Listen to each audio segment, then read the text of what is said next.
আমার ছেলেটা একদমই কলা খেতে চায় না, তো ভাবলাম যে কি করা যায়। কলা তো ভীষণ উপকারী বাচ্চাদের জন্য, তো ভাবলাম যে ঠিক আছে কলা দিয়ে একটা কেক বানাই, দেখি ওর পছন্দ হয় কিনা। তো আমি 2টা কলা নিয়েছি, কলা দুটো হাত দিয়ে ম্যাশ করে নিয়েছি, আর দিয়েছি একটা ডিম। সব উপকরণ ভালোভাবে আমি ব্লেন্ড করে নিয়েছি। আর আমি এখানে কোনো প্রকার চিনি ইউজ করব না, আমি খেজুর আর কিছু কিশমিশ আগেই জলে ভিজিয়ে রেখেছিলাম। এবার সুন্দর মতো ব্লেন্ড করে নিব আর দিব সব শুকনো উপকরণ। ও মা, আমি কেক বানাচ্ছি তোমার সাথে। কেক বানাচ্ছি তোমার সাথে। আর তোমার ভাই কি করছে এখানে? কালনা। হ্যাঁ কালনা। এই যে হেল্পার। কি কি এটার মানে হচ্ছে কোলে নাও, মা কোলে নাও।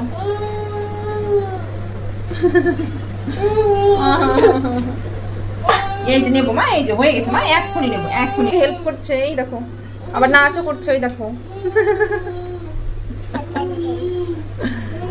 আচ্ছা তাড়াতাড়ি বানাতে হবে মনে হয়। না ওরকম না, ওরকম না, ওরকম না। এখানে কি কি নিছি বলো, আমরা বলে দাও সবাইকে কি নিছো এখানে। বলো ময়দা। ময়দা, তেল। না তেল না, ঠিক করে বলতে হয়। বলো ময়দা। ময়দা। তারপর হলো বেকিং পাউডার। আর হলো কর্নফ্লাওয়ার। তারপরে হচ্ছে আমরা দেশে হয়েছে একটা তেল, আর এটা হচ্ছে গুঁড়ো দুধ। আর এটা কি আছে, এটা হচ্ছে কাজু বাদাম গুঁড়ো করে রেখেছে মা, ঠিক আছে। এইটা দেবো আমরা, একটু কাজু বাদাম বাটা দিয়ে দিলাম। দেরি করো, আমি সবার মতো এরকম একটু করতে চাই। তারাও মার সাথে করতে হবে, নাহলে বাইরে পড়ে যাবে সব। এখন আমরা একটু কিছু দিয়ে দেব, ভ্যানিলা এসেন্স। দিয়ে দেব। এবার সব উপকরণ সুন্দর মতো মিশিয়ে আবার একটু ব্লেন্ড করে নিব। আর এই কেকটা আমি চুলাতে বানাবো, এই জন্য একটা ননস্টিক আমি অল্প আঁচে চুলায় আগেই বসিয়ে রেখেছি, যাতে প্রিহিট হয়ে থাকে। আসলে আমাদের যাদের বাসায় ছোট বাচ্চা আছে, সব মায়েদেরই দেখা যায় অল্টারনেটিভ সবসময় চিন্তা করে রাখা লাগে, কারণ সব বাচ্চা তো সব কিছু আসলে পছন্দ করে না আর সব কিছু খায়ও না। কিন্তু মাদের তো সবসময় ওদের হেলথের ব্যাপারে চিন্তা করা লাগে, যাতে ওরা সঠিকভাবে পুষ্টিটা পায়। তো আমিও সেজন্য আমার বাচ্চার পুষ্টির কথা চিন্তা করেই এই কেকটা বানিয়ে ফেললাম।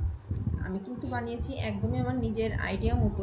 আপনারাও কিন্তু ট্রাই করে দেখতে পারেন, যেসব আপনাদের বাসায় ছোট বেবি আছে এই কেকটা বানিয়ে। আসলে ছোট বেবি কি, বড়রাও কিন্তু এই কেকটা ইজিলি খেতে পারবে। আর আপনি যদি এয়ারটাইট বক্সে করে নর্মাল ফ্রিজে রেখে দেন, 3-4 দিন ইজিলি ভালো থাকবে। আর এখন দেখার পালা যার জন্য এত কষ্ট করা, সেই কুট্টুস পাখিটা কি করে। এই যে কুট্টুস পাখিটা এখন কুটকুট করে ঠিকই কেকটা খাচ্ছে। যাক বাবা, আমার কষ্টটা সার্থক। না না আমি নেব, তুমি না, তুমি না। হ্যাঁ গুড বয়। মজা মজা খেতে, খাও খাও।